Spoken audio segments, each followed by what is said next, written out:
Maraming dugo nang nawala sa tatay mo. Kailangan siyang salinan. Sige po. Sige po. Hinahanda lang namin ang operating room. Kailangan maoperahan agad ng pasyente para makita ang tinamaang internal organs para itigil ang pagdudugo.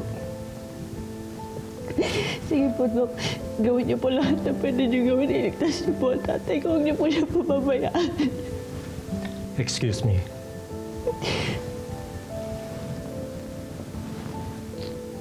Ay, nalababan kayo, ha?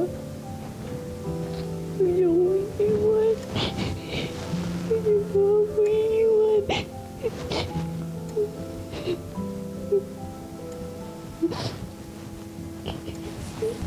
Miss, aasikasuhin na po namin yung papa mo, ha? Pero sa ngayon, sa labas na po muna kayo maghintay.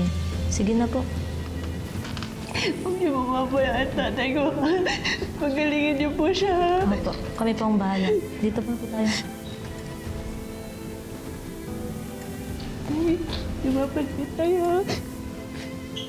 Dito lang ako.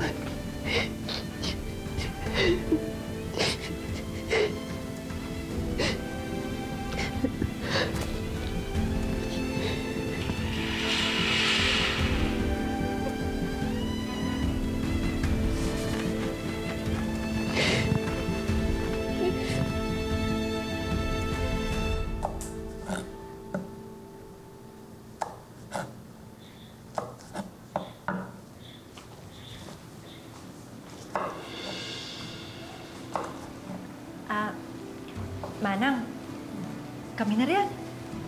Ay, Manang, ako na dito para naman makatulong ako sa mga gawain mo. Bahala kayo.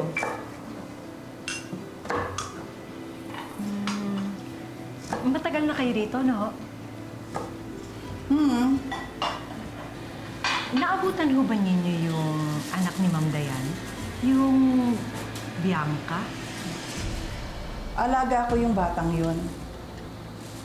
Bakit itinatanong?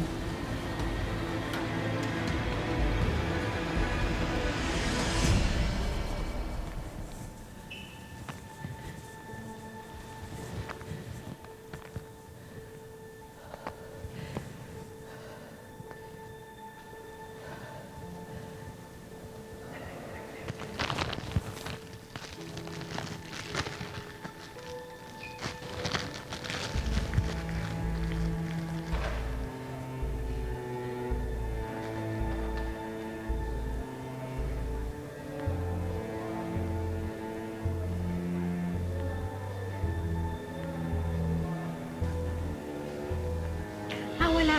Curious lang kami kasi lagi namin naririnig yung pangalan niya. Oo, at saka syempre ho, anak siya ni Ma'am Dayan, kaya sigurado ako na maganda yun, mabait.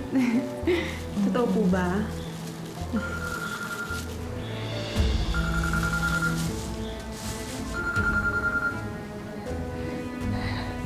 Ay, sagutin niyo, please.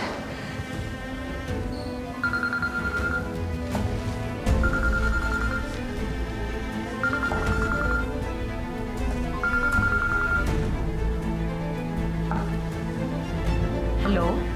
Nay! Nay! Hope?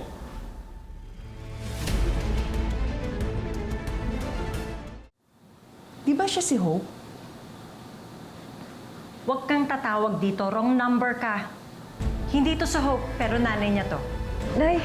Nay, makinig po kayo sa akin. May sasabihin po ako. Nay, si tatay. Sinabi ko na sa'yo, huwag kang tatawag dito. Huwag mo kulitin ang anak ko. Hindi kanya type. Nay! Nay! Nay! Ay, pasensya ka na, Manang, ha? Marami kasi talaga nagkakagusto dito sa anak ko, eh.